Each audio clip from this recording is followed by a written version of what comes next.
ஓம் நமச்சிவாய. திருச்சிற்றம்பலம். சிவாய நமக. சிவசிவாய நமக. உனக்கு ஒரு முக்கியமான விஷயத்தை சொல்வதற்காக வந்திருக்கிறேன். என்னை நம்பினால் முழுவதும் கேள். பிரச்சனைகள் வரும்போது நீ துவண்டு போகக்கூடாது. தைரியமாக சந்தித்து உன்னுடைய வேலையை நீ நம்பிக்கையோடு செய்ய வேண்டும். பிரச்சனைகளை பார்த்து நீ பயந்து ஓடினால்தான் அது உன்னை இன்னும் வேகமாக துரத்தி கொண்டு உன்னை நோக்கி ஓடி வரும். அதை நீ ஒரு முகம் திரும்பிப்பார். உன்னை பார்த்து அது பயப்படும். ஒவ்வொருவரின் பலவீனத்தை தெரிந்து கொண்டு ஏமாற்றுபவர்கள் இந்த உலகில் நிறைய பேர் இருக்கத்தான் செய்கின்றார்கள். இந்த உலகில் இருந்து கொண்டும் இருக்கிறார்கள். அதற்கெல்லாம் நீ அஞ்சக்கூடாது. அதே போல தேவையில்லாமல் உன்னை சுற்றியுள்ளவர்கள் எல்லோர் மீதும் நீ சந்தேகப்படவும் கூடாது. எல்லோரும் நல்லவர்களும் இல்லை, எல்லோரும் தீயவர்களும் இல்லை. நீ எல்லோரையும் நம்ப வேண்டிய அவசியமும் இல்லை.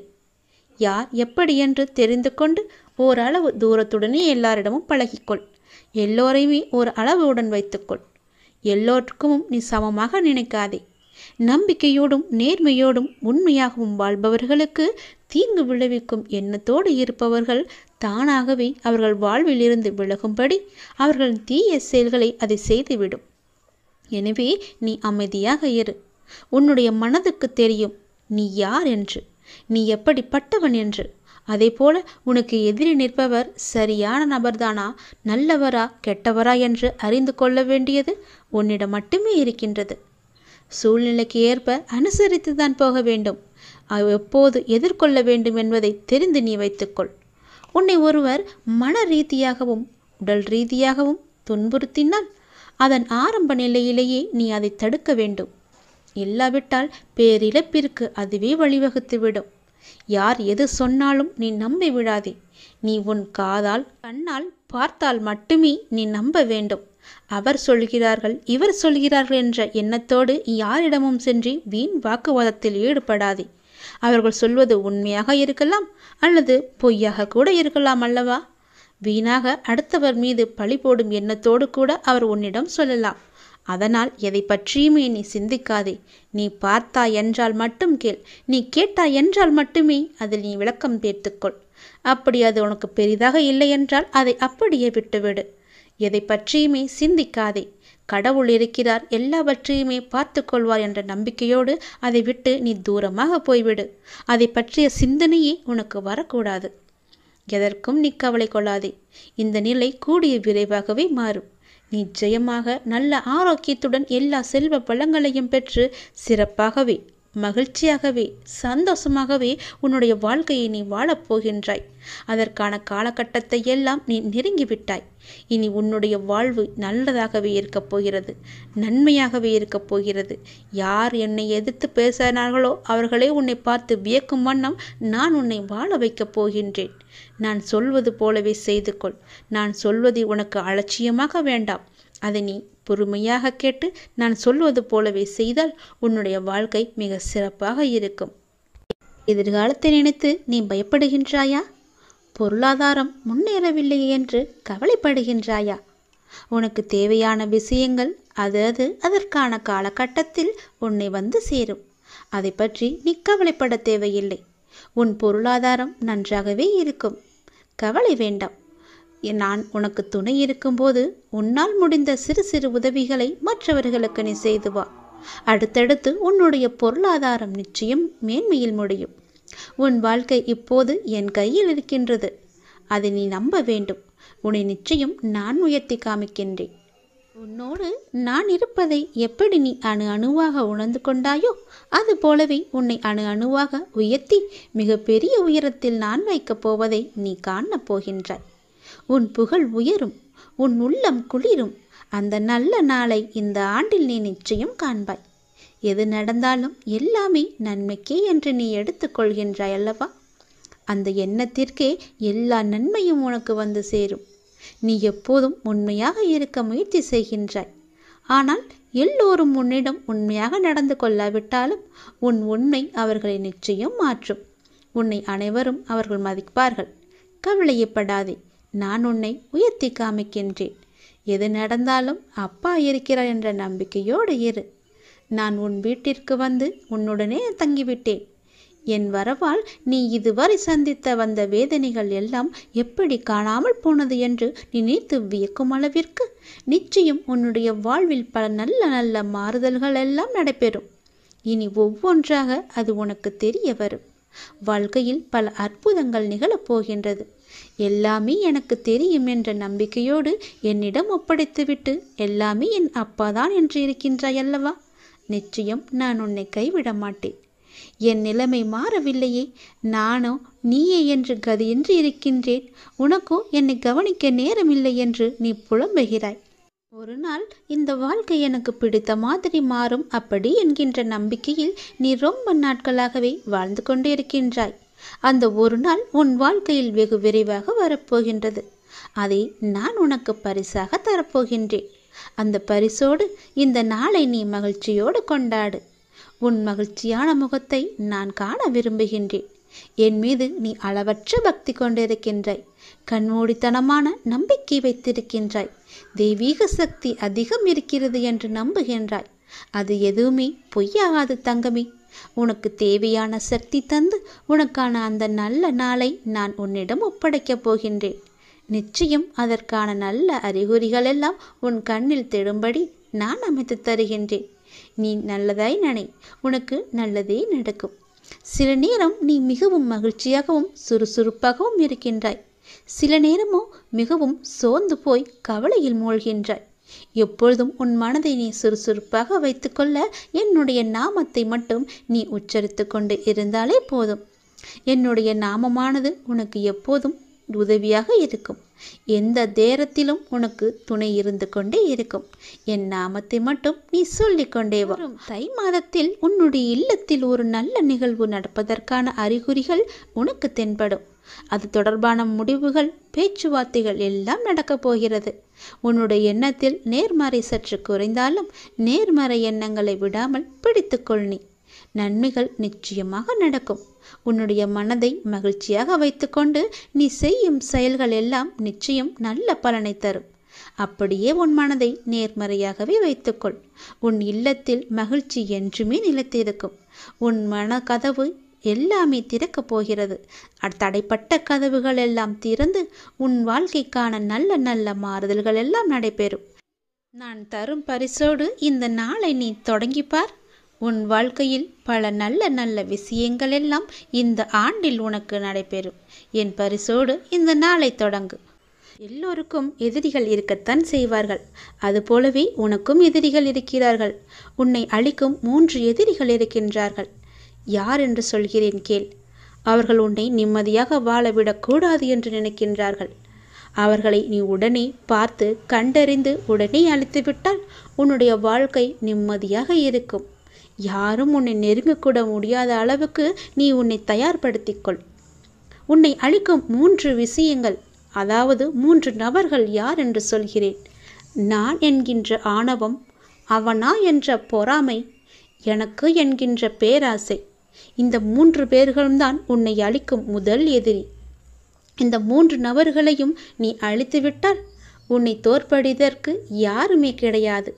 இந்த 3 குணங்களுமே மனிதனை நிம்மதியாக வாழ விடாது. உன்னை அழிக்கும் என்ற 3 எதிரியையும் நீ உடனே அழித்துவிடு. இந்த 3 நபர்களையும் நீ எரித்துவிட்டால், ஒழித்துவிட்டால், தூர தள்ளி வைத்துவிட்டால் உன்னுடைய வாழ்க்கை ஆனந்தமாகவே மாறும். உனக்கு இன்னும் சில விஷயங்கள் புரியவையாக இல்லைன. நீ மலை போல நினைத்திருக்கும் பிரச்சனைகள் எல்லாம் நான் ஏற்கனவே தீர்த்து விட்டேன். எத்தனை முறை சொன்னாலும் நீ அந்த பயத்திலேயே இருப்பதால் தீர்த்த பிரச்சனையை தீர வேண்டுமென தொடர்ந்து வேண்டிக் கொண்டிருக்கின்றாய். பிரச்சனை என்று வந்துவிட்டால் ஒரேடியாக பயந்து விடுகின்றாய். இதை இப்போதே விட்டுவிடு. இனி வரப்போவதெல்லாம் உனக்கு வசந்த காலங்கள்தான். வாழ்வில் எதையெல்லாம் நீ நிரந்தரமே நினைத்து கொண்டிருந்தாயோ அவையெல்லாம் நிதர்சனம் இல்லாத பொய்கள் என்பதை புரிந்து கொள்ளவே உனக்கு பல சோதனைகள் தரப்பட்டன. யாரை நம்பி நீ உன்னுடைய உடைமைகளை கொடுத்தாயோ அவர்கள் உண்மை இல்லாதவர்கள் என்பதை உணர்த்தவே பிரச்சனையில் உன்னை நான் சிக்க வைத்தேன். முதலில் உனக்குள்ளே இருக்கும் எதிரியை கொன்றுவிட்டு அழித்துவிட்டு பிறகு உன்னை சுற்றியுள்ள எதிரியை நீ சென்று பார். நீ யாரை எதிர்பார்த்தாயோ அவர்களால் உனக்கு நன்மை இல்லை என்பதை உணர்த்தவே அவர்களின் சுயரூபத்தை உனக்கு நான் வெளிப்படுத்தியிருக்கின்றேன். ஆனால் நீயோ வெகுளியாகவே இருந்து விட்டாய். உனது அன்பு குணத்தையும் அப்பாவித்தனத்தையும் அவர்கள் நன்றாகவே பயன்படுத்தி கொண்டார்கள். பொருளையும் நம்பிக்கையும் நீ இழந்து விட்டாய். அவமானமும் பட்டிருக்கின்றாய். அந்த கெட்ட காலங்களை எல்லாம் நினைத்து நீ பார்க்க வேண்டாம். இந்த காலங்கள் மாறிவிட்டன. இனி உனக்கு வருவதெல்லாம் வசந்த காலங்களாகவே இருக்கப் போகிறது. நீ சோர்ந்து போயிருந்த உன்னை தேற்றி இதோ நான் உனது வலது கையால் பிடித்து தூக்கி நிறுத்தியிருக்கின்றேன். அது உனக்கே நன்றாக தெரிய வரும். எனக்கு எல்லாமே என்னுடைய அப்பா தான் என்று நீ எப்பொழுது முடிவெடுத்தாயோ அப்போதே உன்னை காப்பாற்றுவதற்கான வேலையை நான் துவங்கிவிட்டேன். நான் உன்னை தாங்கிக் கொண்டிருக்கின்றேன் என்பதை உணர்ந்து வருவதற்காக பல முறை உன் கோரிக்கைகளை நான் நிறைவேற்றி தந்திருக்கின்றேன். இக்கட்டான நேரங்களிலெல்லாம் உடனிருந்து உன்னை நான் காப்பாற்றியிருக்கின்றேன். நீ கூப்பிட்ட நேரத்துக்கெல்லாம் ஓடி வரும் ஒரு பதில் குரலாக நான் இருந்திருக்கின்றேன். இதையெல்லாம் நான் எதற்காக செய்தேன் என்று நினைக்கின்றாய்? நீ எப்போதும் ஆனந்தமாக இருக்க வேண்டும் என்பதற்காக மட்டுமே நான் செய்தேன். நீ என்னுடைய குழந்தை. ஒரு தந்தை தன் குழந்தை நன்றாக இருக்க வேண்டும் என்று ஆசைப்படுவது தவறா? ஆனந்தம் மன மகிழ்ச்சியாக இருக்கும்போது அல்லவா வருகின்றது? மன மகிழ்ச்சி எப்போது வருகிறது என்றால் என்னுடைய குழந்தை நன்றாக சந்தோஷமாக எந்த குறையும் இல்லாமல் இருக்கும்போது தானே எனக்கு அது மன மகிழ்ச்சி. அப்படிதான் நானும் உனக்கு எல்லாவற்றையும் நிறைவேற்றி தந்திருக்கின்றேன். அது உனக்கு தவறாக தெரியும் பட்சத்தில் நான் அதை உனக்கு தருவதில்லை. நீ என்னிடம் ஆசைப்பட்டு கேட்டால் அது உனக்கு தவறு, அதில் உனக்கு ஏதோ ஒரு பிரச்சனை இருக்கு என்ற பட்சத்தில் அதையும் நான் உனக்கு கொடுக்க போவது கிடையாது. உனக்கு எது நன்மை பயக்குமோ அதை மட்டுமே உன்னுடைய அப்பா நான் வாங்கி தருவேன். எல்லாமே உனக்கு கிடைக்க வேண்டும் என்று ஆசைப்படாதே. உனக்கு எது நல்லது, எது எப்போது எங்கு தர வேண்டும் என்பது எனக்கு தெரியும். நீயோ நான் முடித்துவிட்ட பிரச்சனைகளை இன்னும் முடியவில்லை என்று தவறுதலாக புரிந்து கொண்டிருக்கின்றாய். நீ கேட்ட பிரச்சனையை நான் எப்பொழுதும் முடித்து விட்டேன். எனக்கு நிவாரணம் தாருங்கள் அப்பா என்று எப்போது என்னிடம் மண்டியிட்டு கதறினாயோ அப்போதே அதற்கான முடிவு வேலையும் நான் கட்டிவிட்டேன். ஆனால் நீ இன்னும் நான் முடிக்கவில்லை என்ற நம்பிக்கையோடு நீ தீர்ந்து கொண்டிருக்கின்றாய். நான் முடித்துவிட்டேன் என்ற நம்பிக்கையில் நீ இருந்து பார். அந்த பிரச்சனை உன் கண்ணுக்கே தெரியாது. இன்னும் தூக்கத்திலேயே இருக்கின்றாய். எழுந்து வா, அங்கு தெரியும் நான் உன் பிரச்சனைகளை வைத்திருக்கிறேனா இல்லையா என்று. அதை பிரச்சனையை பற்றியெல்லாம் நீ கவலைப்படாதே.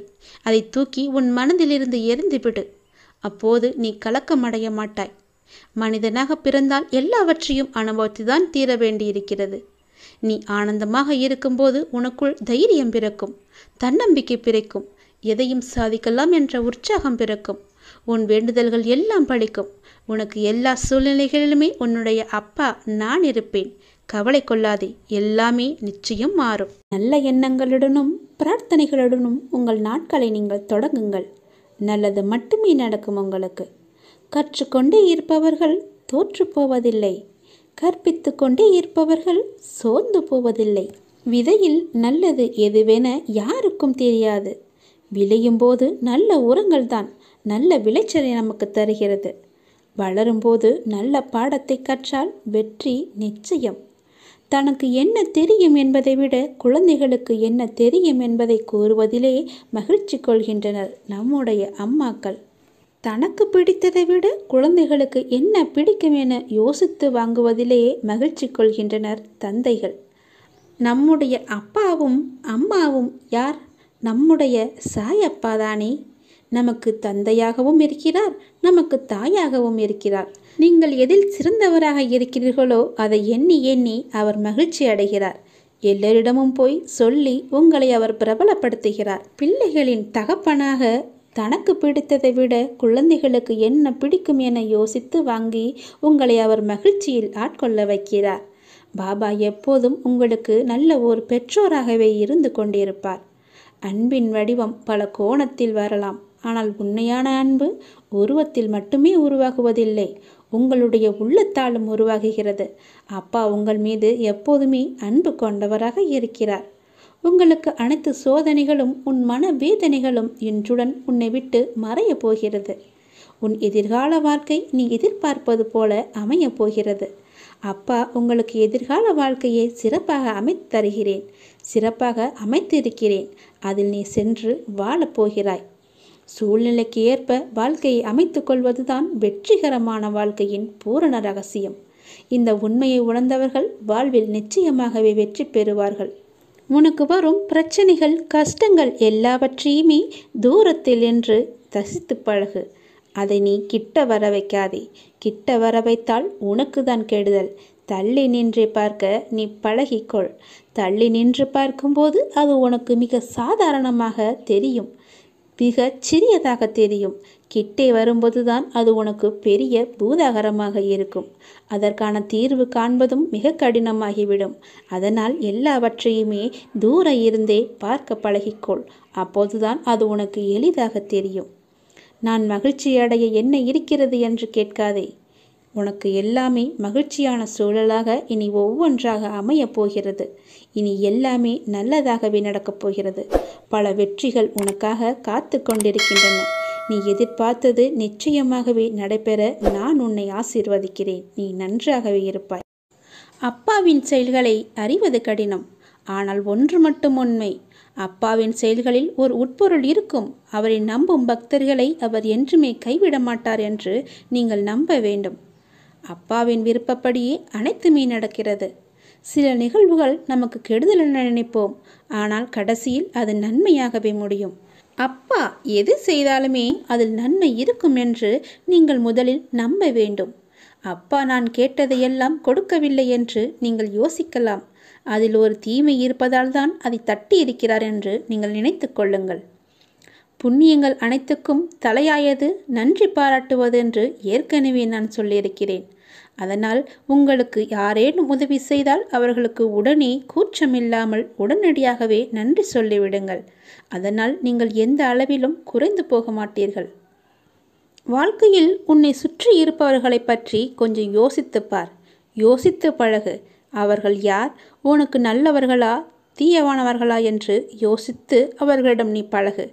அதனால் கூட உனக்கு தீமை ஏற்படலாம், கஷ்டங்கள் கூட ஏற்படலாம், பிரச்சனைகள் வரலாம். என்ன அப்பா இப்படி சொல்கிறீர்களே என்று என்மேல் நீ கோபித்து கொள்ளலாம். அல்லது உனக்கு மனம் குழப்பத்தை ஏற்படுத்தலாம். நீ இப்போதைய சூழ்நிலையில், இன்றைய நிலையில் உன்னை சுற்றியுள்ளவர்கள் நல்லவர்கள் இல்லை என்று சொல்கிறேன். என்னை நம்புவாயா இல்லை உன்னை சுற்றியுள்ளவர்களை நம்புவாயா என்று நீயே யோசித்துக்கொள். அவர்கள்தான் முக்கியம் என்றால் என் பேச்சை நீ விட்டுவிடு. இல்லை நான் தான் முக்கியம் என்றால் அவர்களை நீ விட்டுவிட வேண்டாம். கொஞ்சம் தள்ளியே வை. அவ்வளவுதான். தள்ளி இருந்து அவர்களை பார். அவர்கள் என்ன செய்கிறார்கள், என்ன சொல்கிறார்கள், உன்னை பற்றி என்னெல்லாம் பேசுகிறார்கள் என்று கொஞ்சம் தள்ளி இருந்தே பேசி பழகு. பார், உனக்கே புரியும் அவர்களை பற்றி. நான் சொல்வது எல்லாம் உண்மை. என் அப்பன் சொன்னது எல்லாமே உண்மை என்று உனக்கே ஒரு நாள் தெரிய வரும். அதனால்தான் இப்போதே உனக்கு நான் சொல்கிறேன். அவர்களை விட்டு நீ தூரமாக விலகி வந்துவிடு. தேவையில்லாமல் நீ உன்னை சுற்றியுள்ளவர்களிடம் போய் கோபத்தை காமிப்பது தவறு. கோபத்தை உங்களின் கேடயமாகவே உனக்குள்ளே வைத்துக்கொள். நீ அவர்களிடம் சென்று உன் கோபத்தை காமிப்பதால் உனக்கு என்ன ஆகும் என்று நினைக்கிறாய்? ஒன்றும் ஆகாது. உனக்கு சண்டைதான், தீயவைதான் ஏற்படும். உன்னுடைய நிம்மதிதான் குறையும். நீயாகவே வாழு. வாழ்க்கை சிறந்த ஒரு ஆசானாக உன்னை வழிநடத்தி செல்லும். உனக்கு முந்தி செல்பவர்களைக் கண்டு நீ கலங்கக்கூடாது. உனக்கான வெற்றியை உன்னால் மட்டுமே நிரப்ப முடியும். தோழாதே. உனக்கு துணையாக உன் அப்பா நான் இருக்கிறேன். நல்லதே நடக்கும். உன் மனதிலுள்ள ஏக்கங்களும் பரிதவிப்புகளும் அறியாமல் நான் இல்லை. உன்னுடைய மன வலிமையை சோதிக்கும் அளவிற்கு பலவிதமான நிகழ்வுகள் நடந்துவிட்டன. அவைகள் எல்லாமே மெல்ல மெல்ல தாங்கி நின்று இப்போது நீ வலு இல்லாமல் சோர்ந்து போயிருக்கிறாய். நீ இப்படி பலவிதமான சோதனைகளுடனும் பிரச்சனைகளுடனும் வாழ்ந்து கொண்டிருக்கிறாய். நான் அடிக்கடி உன்னிடம் சொல்லிக் கொண்டுதான் இருக்கிறேன், எல்லாமே சுகமாகிவிடும், சரியாகிவிடும் என்று. அப்படிதான் நீயும் கேட்டுக்கொண்டிருந்தாய். இப்போது அந்த சோகத்தில் என்னையே நீ மீறிவிட்டாய். எல்லாமே சுகமாகிவிடும் என்று அடிக்கடி சொல்கிறீர்களே, எப்போதான் என்னுடைய வழிகள் எல்லாம் சரியாகும்? அப்படியே என்னுடைய வழிகள் இருந்து கொண்டேதானே இருக்கிறது. அப்படி இருப்பது போன்றுதானே நான் உணர்கிறேன் என்று நீ சொல்கிறாய். சரிதான். எல்லா மனிதர்களுக்கும் நேர்மறை எதிர்மறை காலம் என 2 காலங்களும் இருந்து கொண்டுதான் இருக்கின்றன. நேர்மறை காலங்களில் என்னுடைய உதவி எளிதாகவே கிடைத்துவிடும். ஆனால் எதிர்மறை காலத்திலோ நீ என் பார்வையில் தான் இருப்பாய். ஆனால் மனம் என்ற மாய உலகம் அந்த எதிர்மறையின் கட்டுப்பாட்டில் இருக்கும். அப்படிப்பட்ட சூழ்நிலையில்தான் நீ இன்று இருக்கிறாய். அதனால்தான் நான் உனக்கு செய்வது உன் கண்ணுக்கு உனக்கு தெரியாமல் போகிறது. அதனால்தான் நீ இப்படி என்னிடம் வந்து கேள்வி கேட்டு கொண்டிருக்கிறாய். உன்மேல் தவறு இல்லை. எதிர்மறை என்ற மாயை உன்னை சூழ்ந்து இருக்கிறது. உன் மனதில் சிம்மாசனம் போட்டு நான் அமர்ந்திருக்கிறேன். இருந்தும் உன்னை விடுவிக்க நான் அதனோடு போராடி கொண்டிருக்கிறேன். வாக்குவாதமும் செய்து கொண்டிருக்கிறேன். அமைதியான நிலையில் இருக்கும் நான் என் பிள்ளையான உன்னை விடுவிக்க என்ன வேண்டுமானாலும் செய்வேன். உன்னை காப்பாற்ற எத்தனை ரூபங்கள் வேண்டுமானாலும் எடுப்பேன். உனக்குள் முன்னேற விடாமல் உன்னை முடக்கும் உன் எண்ணங்கள், சிந்தனைகள் எல்லாவற்றிலும் இருந்து நான் உனக்கு விடுதலை அளிப்பேன். உன் மனதிற்குள்ளிருந்து உன்னை காயப்படுத்தியதற்கே இந்த நிலைமை என்றால், உன்னை வெளியில் காயப்படுத்துபவர்களை நான் சும்மா விடுவேனா? அவர்களை நான் பார்த்து கொள்கிறேன். ஒருவர் உன்னை பழி வாங்கினால் நீ பதிலுக்கு அதையே செய்யாதே. இது சிறிய பெரிய விஷயங்கள் என அனைத்திற்குமே நான் சொல்கிறேன். அவர்கள் போல் நடந்தால் உனக்கும் அவர்களுக்கும் வேறுபாடே கிடையாது. அதனால் நான் சொல்வது போல செய். ஒன்றை மட்டும் புரிந்து கொள். பழி வாங்குவதால் எதிரில் உள்ளவர்கள் மட்டும்தான் வீழ்ந்து போவார்கள் என்று இல்லை. அவர்கள் அக்குணம் படைத்தவர்கள்தான். அதனால் நீயோ அப்படி இல்லை. உன் பண்புகள் வேறு. நீயும் பழிவாங்க நினைத்தால் நீ அவர்களின் வடிவங்களில் ஒன்றாக மாறிவிடுவாய். என் சொல்படி நல்லதே நடக்கும். வாழ்க்கைக்கான அர்த்தத்தை தான் எல்லோருமே தேடிக்கொண்டிருக்கிறார்கள். ஆனால் எப்படி வாழ்வதற்கான அர்த்தங்களை யாருமே தேடுவதில்லை. அதை தேடியிருந்தால் வாழ்க்கையை நிம்மதியாக வாழ்ந்திருக்கலாம். ஏன் அவ்வாறு செய்ய மறுக்கிறார்கள் என்று தெரியவில்லை. எத்தனையோ முறை சொல்லியாய்விட்டது. வாழ்க்கையில் எதுவுமே காரணங்கள் இல்லாமல் நடக்காது. எல்லாவற்றிற்குமே பின்னால் நிச்சயமாக ஒரு காரணம் இருக்கும். இப்போது இந்த பதிவை நீ கேட்பதற்கு கூட ஒரு காரணம் நிச்சயமாக இருக்கும். அது அந்த இறைவனுக்கு மட்டும்தான் தெரியும் என்று நீ நினைக்க வேண்டும், நம்ப வேண்டும். உன்னுடைய வாழ்க்கையின் பாதையின் அழகை சொல்ல உனக்கு வார்த்தைகளே இருக்காது. உன்னுடைய வார்த்தைகளை நீயே தேடிக்கொண்டிருப்பாய். அவ்வளவு அழகானதாக உன் வாழ்க்கை மாறப்போகிறது. வாழ்வில் நம்பிக்கை, நிதானம், பொறுமை, சகிப்புத்தன்மை, அறநெறியில் வாழுதல், பிறரிடம் புறம் பேசாமல் இருத்தல், இதை நீ கடைப்பிடித்தாலே உன்னுடைய பாதை சுகமான பயணமாக உன் வாழ்க்கை அமையும். உன் பாதையும் நன்றாகவே இருக்கும். எந்த ஒரு கரடும் முரடும் இல்லாமல் நன்றாகவே இருக்கும். நீ உன் அப்பாவை அழைக்கும் தருவாயில் உன் சத்தம் என்னுடைய மனதிற்குள் இருந்து உனக்கு ஆரம்பிக்கும். கேட்கும் முன்னரே உன் முன் நான் இருப்பேன். ஏனென்றால் என் இதயத்தில் தான் உன்னை சுமந்து கொண்டிருக்கிறேன். இது அப்பாவின் வாக்கு. நீ உன் வாழ்க்கையில் முன்னோக்கி மகிழ்ச்சியாக செல்லும் காலம் வந்துவிட்டது. நம்பிக்கையோடு நான் கூறும் வார்த்தைகளை எல்லாமே பின்பற்று. நீ எதையெல்லாம் இழந்தாயோ அதைவிட அதிகமாகவே உன்னை வந்து சேரும். நான் நிச்சயமாகவே நான் சேரும்படி செய்வேன். இது மிகவும் அவசரமான செய்தி. நீ சந்தோஷமான செய்தி. இதை நீ புறக்கணித்து விடாதே. இதற்கும் ஒரு காரணம் இருக்கிறது. சந்தோஷ செய்தி என்கிறீர்களே, அப்படி என்ன சந்தோஷமான செய்தி என்றுதானே நீ கேட்கிறாய்? நீ கேட்டதை, நீ நினைத்ததை நான் தரப்போகிறேன். விரைவாகவே அது உன்னிடம் கிடைக்கும்படி நான் செய்ய போகிறேன். நீ கேட்டது எல்லாமே உனக்கு கிடைக்கும்.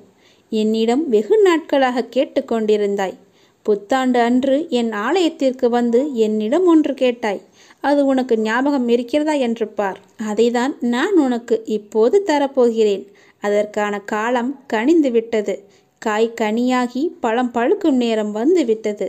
அதனால் இப்போது நான் உனக்கு இந்த நல்ல செய்தியை சொல்வதற்காகத்தான் நான் வந்திருக்கிறேன். விரைவாகவே நான் அதை கொடுத்து விடுவேன். வெகு நாட்களெல்லாம் காத்திருக்க வேண்டாம். இன்னும் 2-3 நாட்களிலே அது உனக்கு கிடைக்கும். நல்ல செய்தியை கேட்பாய். நீ பாதைகள் கடினமாக இருக்கிறது என்று நீ உணர்கிறாயா? அப்படி உணர்ந்தால் என் துணை உனக்கு இருக்கிறது. நிச்சயமாகவே இருக்கும். நீ எப்போதெல்லாம் கடினமாக இருக்கிறது என்று நினைக்கிறாயோ அப்போதெல்லாம் என்னுடைய துணை நிச்சயமாகவே உனக்கு இருக்கும். நீ பயணிக்கும் பாதையே நீ எவ்வளவு கடினமாக உணர்கிறாய் என்றால் உனக்கான வெகுமதி எந்த உயரத்தில் நான் உனக்கு வைத்திருப்பேன் என்று யோசித்துப்பார். அதற்கு பாதி அளவான கடினங்கள் தான் உன் பாதையில் நீ இப்போது சந்தித்து கொண்டிருப்பது. அதைவிட 10 மடங்காய் உனக்கு நான் நல்லதை தரப்போகிறேன். என் நல்ல ஆசையுடன் என்றுமே நீ வாழ்வாய். ஒரு தாய் தன் குழந்தையை மடியில் தூக்கி வைத்திருக்கும் போது அந்த குழந்தை எட்டி தாவும், உதைத்து தள்ளும். அந்த தாய் குழந்தையை கீழே விடவோ விட்டு செல்லவோ மாட்டாள். அதை போலதான் நானும். உன்னிடத்தில் நீ என்பதும் நான் என்பதும் ஒன்றுதான். நாம் இருவரும் வேறல்ல, இருவரும் ஒன்றே. நீயும் நான் தான், நானும் நீயும் தான். நம்மை இருவரையும் யாராலும் பிரிக்க முடியாது. உன் மனதிலுள்ள இயக்கங்களும் பரிதவிப்பும் நான் அறியாமல் இல்லை. உன் மன வலிமையை சோதிக்கும் அளவிற்கு எல்லா நிகழ்வுகளுமே நடக்கின்றன. அவைகள் மெல்ல மெல்ல தாங்கி இன்று வலி இல்லாமல் சோர்ந்து போயிருக்கும் உன்னை நான் எப்படி பாதுகாப்பேன் என்று எனக்கு தெரியும். எல்லாமே சுகமாகிவிடும், எல்லாமே நன்றாகிவிடும், எல்லாமே உன் கஷ்டங்கள் துன்பங்கள் துயரங்கள் எல்லாமே ஓடிவிடும். என்னை நம்பு, என்னுடைய வார்த்தையை நம்பு. அப்படியே இருப்பது போன்று நான் உணர்கிறேன் என்று நீ நினைத்துக்கொள். அப்பா எனக்கு இருக்கிறார் என்று நம்பு. எல்லா மனிதர்களுக்குமே நேர்மறை எதிர்மறை காலம் என 2 காலங்கள் இருக்கின்றன. நேர்மறை காலங்களில் என் உதவி எப்போதும் எளிதில் கிடைத்துவிடும். ஆனால் எதிர்மறை காலத்திலோ நீ என் பார்வையில்தான் முழுவதுமாகவே இருப்பாய். ஆனால் மனம் என்ற மாய உலகம் அந்த எதிர்மறையின் கட்டுப்பாட்டில் இருக்கும். நீ உன் மனதில் சிம்மாசனம் போட்டு என்னை அமர்த்தி வைத்திருக்கிறாய். உன் மனதில் நான் சிம்மாசனம் போட்டு அமர்ந்திருக்கும் போது உன்னை விடுவிக்க நான் அதனோடு போடும் வாக்குவாதம் எவ்வளவு என்று எனக்கு மட்டுமே தெரியும். நான் உனக்கு எதுவும் செய்யாமல் அமைதியாக இருக்கிறேன் என்றுதான் தெரியும். அமைதியான நிலையில் இருக்கும் நான் என் பிள்ளையான உன்னை விடுவிக்க காப்பாற்ற அத்தனை ரூபங்களும் நான் எடுத்துக்கொண்டுதான் இருக்கிறேன். உனக்குள் முன்னேற விடாமல் உன்னை முடக்கும் உன் எண்ணங்கள் சிந்தனைகள் எல்லாவற்றிலுமிருந்து நிச்சயமாகவே நான் உனக்கு விடுதலை வாங்கி தருவேன். உன் எதிர்மறை எல்லாவற்றையுமே நான் போக்குவேன். நன்றாகவே இருப்பாய். நல்ல எதிர்காலம் பெற்று சீரும் சிறப்புமாக வாழ்வாய்.